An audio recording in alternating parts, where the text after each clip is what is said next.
मैं इन 4 चीज़ों का ध्यान रखती हूँ, इसीलिए मेरे अडेनियम प्लांट में फ्लावरिंग भी बहुत अच्छे से होती है और उसका जो कॉडेक्स होता है उसकी ग्रोथ भी बहुत ही परफेक्टली ग्रो करती रहती है। तो वो कौन सी 4 चीज़ें हैं, चलिए वीडियो में बात करते हैं। हेलो एवरीवन, कैसे हैं आप सब लोग। लव फॉर गार्डनिंग में आप लोगों का बहुत बहुत स्वागत है। तो अगर आपके अडेनियम प्लांट में फ्लावरिंग नहीं हो रही है, प्लांट की ग्रोथ अच्छी नहीं हो रही है, तो मैं यहाँ पे 4 ज़रूरी ऐसी चीज़ें बताने वाली हूँ जिनको आपको फॉलो करना है। तो आपके प्लांट में भी ऐसे ही फ्लावरिंग होगी जैसे कि इस समय आप मेरे प्लांट में देख रहे हैं।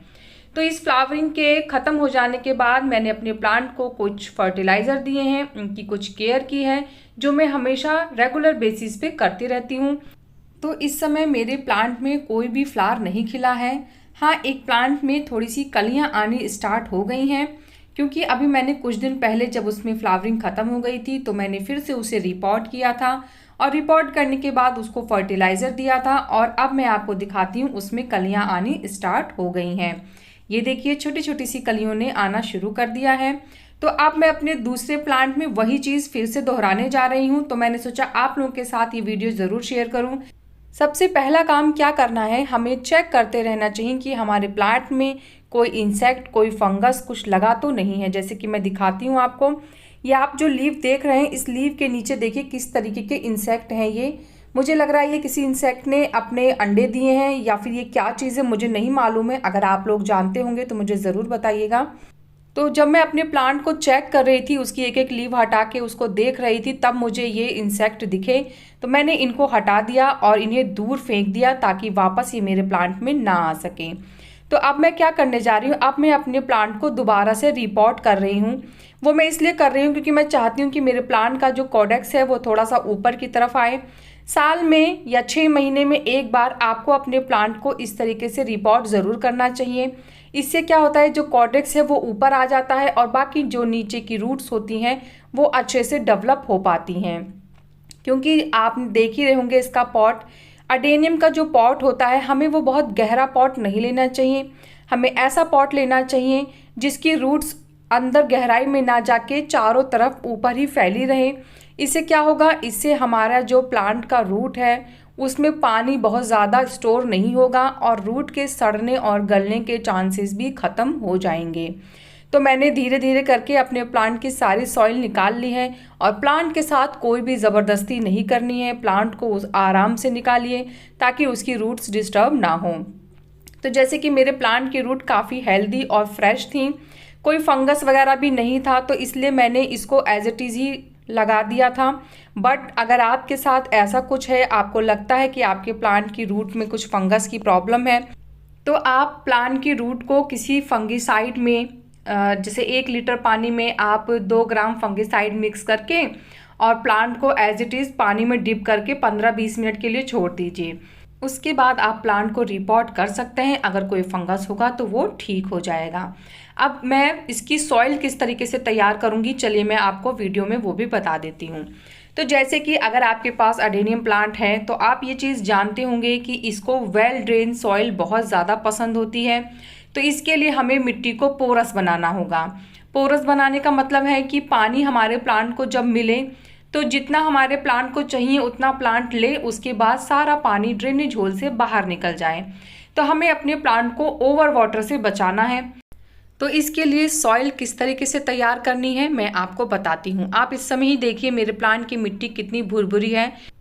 ऐसी मिट्टी में पानी कभी रुक ही नहीं सकता, तो इसलिए पानी का कोई भी प्रॉब्लम हमारे प्लांट को नहीं लगेगा।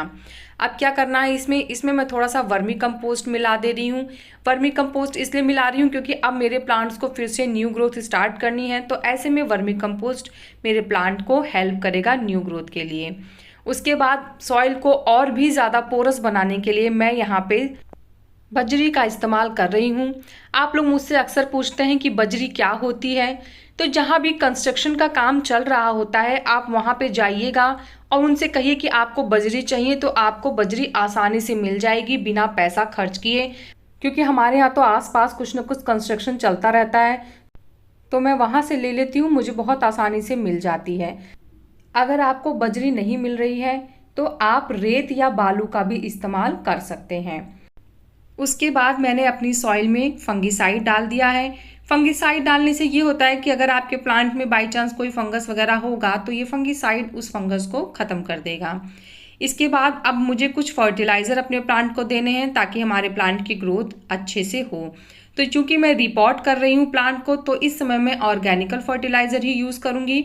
तो सबसे पहले मैंने नीम की खली ले ली है 1 स्पून, और उसके बाद आपको मैं यहाँ पे दूसरा भी फर्टिलाइज़र दिखाती हूँ जो कि है बोन मील। ये दोनों फर्टिलाइज़र मैंने मिक्स किए हैं अपने सॉइल में। इससे पहले मैंने वर्मी कंपोस्ट भी लिया था।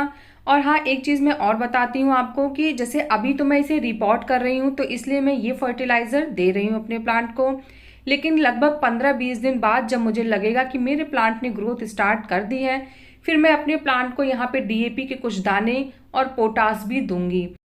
पर अभी नहीं, क्योंकि अभी हम रिपोर्ट कर रहे हैं, तो इस समय रिपोर्टिंग के टाइम पे कोई भी केमिकल फर्टिलाइज़र मैं अपने प्लांट को नहीं देना चाहती हूँ। इससे उसकी ग्रोथ पे भी असर पड़ सकता है। तो आप देख लीजिए मेरे प्लांट की जो रूट है वो एकदम सही है, फ्रेश है, कोई प्रॉब्लम नहीं है।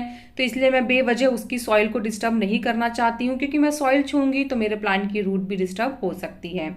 तो अब मैं क्या कर रही हूँ कि जो भी मैंने मिट्टी तैयार की है उसे मैं पॉट में दे रही हूँ। आप मेरा पॉट देखिए, अडेनियम का पॉट आपको इसी तरह से लेना चाहिए, बहुत गहरा वाला पॉट आपको नहीं लेना है। तो जब सारी मिट्टी को मैंने भर लिया तो थोड़ा सा स्पेस बना लिया है मैंने, और आप देखिए मैंने सॉइल को काफ़ी ऊंचाई पे भरा है। उसका भी रीज़न है, मैं अभी आपको समझाती हूँ। पहले मैं इस प्लांट को थोड़ा अच्छे से एडजस्ट कर दूँ पॉट में, क्योंकि क्या होता है कि इस समय बरसात का मौसम है, तो प्लांट अगर अच्छे से सॉइल में नहीं दबेगा तो उसके उखड़ने का भी चांस बढ़ जाता है। आप देखिए ये जो दूसरा प्लांट मेरा देख रहे हैं, ये यहाँ तक मिट्टी में दबा हुआ था, लेकिन जब मैंने फिर से इसे रिपोर्ट किया तो मैंने उसको थोड़ा ऊपर करके ही सॉइल में लगा दिया। और अब क्या हो गया कि इसका कॉडेक्स थोड़ा बड़ा हो गया है और ये देखने में बहुत सुंदर भी लग रहा है। तो इसीलिए मैंने अपने इस प्लांट में भी यही काम किया है। अब मैंने इसके कॉडेक्स को और ऊंचा कर दिया है और थोड़ा नीचे जो मिट्टी है उसमें हल्का ही दबाया है रूट को। तो अब क्या होगा, इससे रूट नीचे और डेवलप होंगी, प्लस जो मेरा कॉडेक्स है वो बाहर जब हवा के कांटेक्ट में आएगा तो थोड़ा मजबूत भी हो जाएगा और थोड़ा सा सुंदर भी लगेगा। आप देखिएगा अडीनियम के कॉडेक्स बहुत मोटे मोटे और बहुत हेल्दी होते हैं और वो देखने में भी बहुत ही प्यारे लगते हैं। तो जब मैंने सॉइल को अच्छे से मिक्स कर लिया है तो अब मैं यहाँ पे फंगीसाइड का स्प्रे करूँगी अपने प्लांट में और प्लांट की कॉडेक्स पे भी। तो मैंने यहाँ पे लगभग आधा लीटर पानी लिया है और आधे लीटर पानी में मैंने 1 ग्राम फंगीसाइड मिक्स कर लिया है। तो पहले तो मैं कॉडेक्स को अच्छे से नहला दूंगी, उसके बाद फिर मैं पूरे प्लांट पे भी इसका स्प्रे करूंगी, क्योंकि ये पोर्शन अभी तक मिट्टी के अंदर था और अचानक मैं इसे मिट्टी के बाहर ले आई हूँ। तो हो सकता है इसमें किसी इंसेक्ट का या किसी फंगस का प्रॉब्लम आ जाए, तो इसलिए मैं इस पे फंगीसाइड का स्प्रे कर रही हूँ। और उसके बाद 1 हफ्ते बाद मैं इंसेक्टिसाइड का भी स्प्रे करूँगी।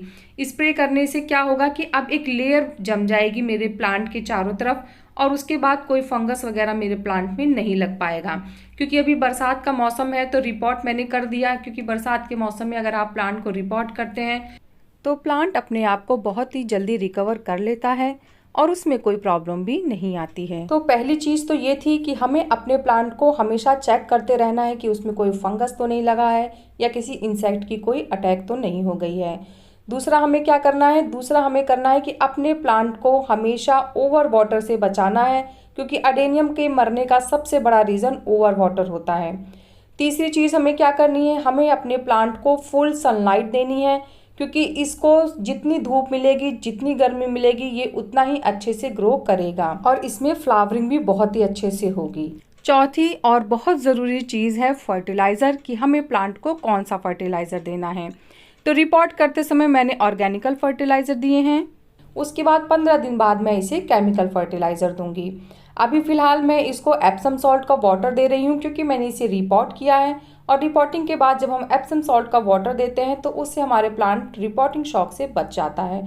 तो इसलिए मैंने इसे एप्सम सॉल्ट का पानी दिया है। ये हमें महीने में सिर्फ 1 बार देना है, बार बार देने की कोई ज़रूरत नहीं है। तो ये कुछ ज़रूरी चीज़ें थी जो मुझे लगा कि मुझे आपको बताना चाहिए, इससे आपके प्लांट में अच्छी ग्रोथ भी होगी और फ्लावरिंग भी खूब सारी आएगी। अडेनियम प्लांट में अगर दिसंबर और जनवरी को छोड़ दिया जाए तो पूरे साल इस प्लांट में बहुत ही ज़्यादा हैवी फ्लावरिंग होती है। तो कैसा लगा मेरा आज का ये वीडियो मुझे ज़रूर बताइएगा। अगर आपको वीडियो पसंद आया है तो वीडियो को लाइक करिएगा, चैनल को सब्सक्राइब करिएगा और प्लांट से रिलेटेड अगर कोई भी क्वेश्चन आपके माइंड में है तो आप कमेंट्स के थ्रू मुझसे बात कर सकते हैं। मैं आपके हर कमेंट का ज़रूर रिप्लाई करूंगी। मिलते हैं फिर नेक्स्ट वीडियो में, तब तक के लिए बाय, टेक केयर।